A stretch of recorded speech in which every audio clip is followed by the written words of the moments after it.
Break के बाद स्वागत है और आप देख रहे हैं न्यूज पंच। और अब बात ईरान इजराइल में बढ़ते तनाव की। लगातार उसको लेकर कूटनीतिक कोशिशें तेज जरूर हुई हैं, लेकिन हालात अभी भी पूरी तरह से सामान्य नहीं कहे जा सकते। डोनाल्ड ट्रंप के दावों के बाद बेंजामिन नेतन्याहू ने साफ संकेत दिया कि जब तक इजराइल के सुरक्षा हितों को ठोस गारंटी नहीं मिलती, तब तक सैन्य दबाव कम नहीं किया जाएगा। तो इस बीच समुद्री मार्गों की सुरक्षा और तेज तेल आपूर्ति को लेकर भी पूरी दुनिया सतर्क बनी हुई है। अमेरिका, इजराइल और ईरान के संघर्ष के बीच इस वक्त क्या कुछ अपडेट है, समझने का बड़ा ऐलान करते हैं, क्योंकि जहां पे ट्रंप का बड़ा ऐलान, इसी बीच युद्ध पर ब्रेक या न्यूज फेक, क्योंकि ट्रंप के ऐलान को ईरान ने पूरी तरह से खारिज कर दिया है और इसे फेक बताया है। क्या कुछ इस वक्त सैन्य जो तैयारियां हैं साफ तौर पर नजर आ रही हैं, क्योंकि थमी नहीं है जंग के 24 दिन यहां पर पूरे हो चुके हैं और लगातार जो है सीज फायर का ऐलान जरूर किया है ट्रंप ने, लेकिन ईरान के इस दावे को यहां पर पूरी तरह से फेक बता दिया है, पूरी तरह से खारिज कर दिया है। पावर इंफ्रास्ट्रक्चर पर नहीं होंगे हमले, ऐसा ट्रंप ने यहां पर कहा है, लेकिन इन हमलों में जरूर रुकावट आई है। लेकिन उसके बावजूद इजराइल और ईरान में लगातार सायरन सुने जा रहे हैं। दोनों तरफ से अभी भी मिसाइलें की बौछार साफ तौर पर हम देख रहे हैं। दोनों तरफ से हमले हो रहे हैं और उत्तरी हिस्से बने हैं ईरान के टारगेट। यहां भी ईरान भी लगातार जवाबी कार्रवाई कर रहा है, थमने का नाम नहीं ले रहा। यरूशलेम में भी धमाकों की गूंज नजर आई है। सर्च और रेस्क्यू ऑपरेशन भी साफ तौर पर जारी है, एक्टिव हो रहा है एयर डिफेंस सिस्टम। इजराइल का जो एयर डिफेंस सिस्टम है उसको लेकर काफी बात की जाती है, लेकिन उसके बावजूद भी यरूशलेम में धमाकों की गूंज साफ तौर पर सुनाई दी है। यानी कि कहीं ना कहीं जो ईरान के मिसाइल हैं वो इस एयर डिफेंस सिस्टम को भेदने में कामयाब हुए। ईरान के गैस ग्रिड पर हमला किया है यहां पर इजराइल ने, यानी कि जिस सीज फायर की बात हो रही है उसको धत्ता बताते हुए खुरम शहर, इस्फान शहर भी निशाना बनते हुए साफ तौर पर यहां पर नजर आए। यानी कि थमी नहीं है ये जंग। लेबनान पर इजरायली हमले भी यहां पर हो रहे हैं।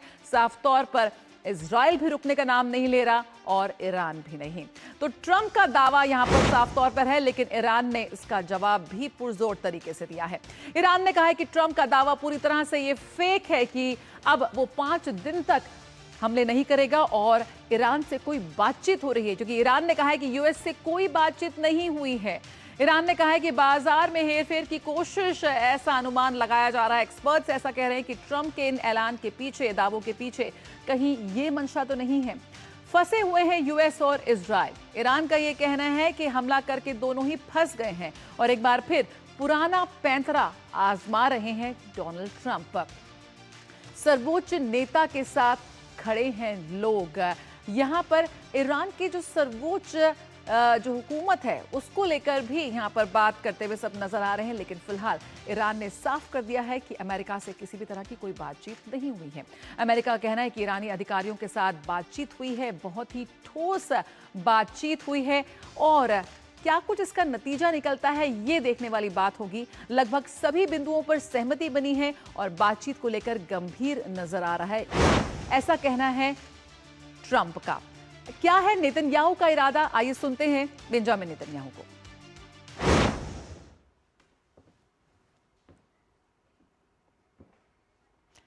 तो क्या है नेतन्याहू का इरादा? कामयाबी का फायदा उठाने का है, एग्रीमेंट से लक्ष्य हासिल करने का मौका है। हमारे हितों की रक्षा करना ही इस वक्त सबसे अहम है। ट्रंप मिसाइल और न्यूक्लियर प्रोग्राम पर हम वार करते रहेंगे, हर हाल में अपने हितों की रक्षा करेंगे। प्रेसिडेंट ट्रंप, यानी मेरे दोस्त प्रेसिडेंट ट्रंप से मैंने बात की है, लेकिन फिलहाल एग्रीमेंट से लक्ष्य हासिल करने का मौका हो सकता है, लेकिन सबसे अहम है कि इजराइल अपने हितों की रक्षा करेगा और ईरान और लेबनान पर हमले जारी रखेगा। हर हाल में अपनी हितों की रक्षा करना बेंजामिन नेतन्याहू यानी कि इजराइल की सबसे बड़ी प्राथमिकता है। अखिलेश इस वक्त हमारे साथ जुड़ रहे हैं और जानकारी के साथ रुख कर लेते हैं अखिलेश का। अखिलेश, जिस तरह के दावे इस वक्त नजर आ रहे हैं, सबसे पहले नजरियों की नजर है रणनीतिक रूप से बेहद अहम हॉर्मुज स्ट्रेट पर टिकी हुई है। ये समुद्री मार्ग वैश्विक तेल आपूर्ति की जीवन रेखा माना जा रहा है और कई देशों से यहाँ गुजरने वाले व्यापारिक जहाजों को सुरक्षा सुनिश्चित करने की मांग लगातार उठाई गई है। साफ तौर पर जिस तरह से ट्रंप की बातचीत आई है, ऐलान हुआ है, कूटनीति की कोशिशें तेज हुई हैं, लेकिन सैन्य हमले भी रुके नहीं हैं। ऐसे में ट्रंप के बयान के बाद भी सायरन बजते हुए साफ तौर पर नजर आ रहे हैं इजराइल और ईरान में। तो इस वक्त क्या कुछ हालात हैं? देखिए, ट्रंप की जो कूटनीति है वो बिल्कुल अजब तरीके की कूटनीति है, क्योंकि जब बातचीत कुछ सफल स्थिति में नहीं पहुंची उसके पहले ही उन्होंने अनाउंस कर दिया कि ईरान के साथ बातचीत हुई है और ईरान के साथ बातचीत चल रही है। हालांकि वो ये भी बोल रहे हैं कि वहाँ के जो सर्वोच्च नेता है मुज्तबा खामनेई, उनके साथ कोई बातचीत नहीं हो रही है, उनका कोई अता पता नहीं है। तो निश्चित तौर पे यह एक कह सकते हैं कि डोनाल्ड ट्रंप ने जल्दबाजी की है अपना सोशल मीडिया ट्रूथ सोशल पे इस बात को जाहिर करके। लेकिन देखिए, जो मुझे पता चला है, देखिए जरा कि देखिए टर्की इस बीच में बातचीत कर रहा है अमेरिका और ईरान दोनों से, और टर्की की तरफ से इस तरह के बयान भी आए हैं। उसके अलावा इजिप्ट के जो प्रेसिडेंट है अल सीसी, उन्होंने भी बयान दिए हैं कि वो दोनों के साथ बातचीत कर रहे हैं। तो निश्चित तौर पे ऐसा नहीं है कि बिल्कुल संवादहीनता की स्थिति है, कुछ ना कुछ प्रयास हो रहे हैं ईरान और यूएसए के बीच में एक बीच का रास्ता निकालने के लिए।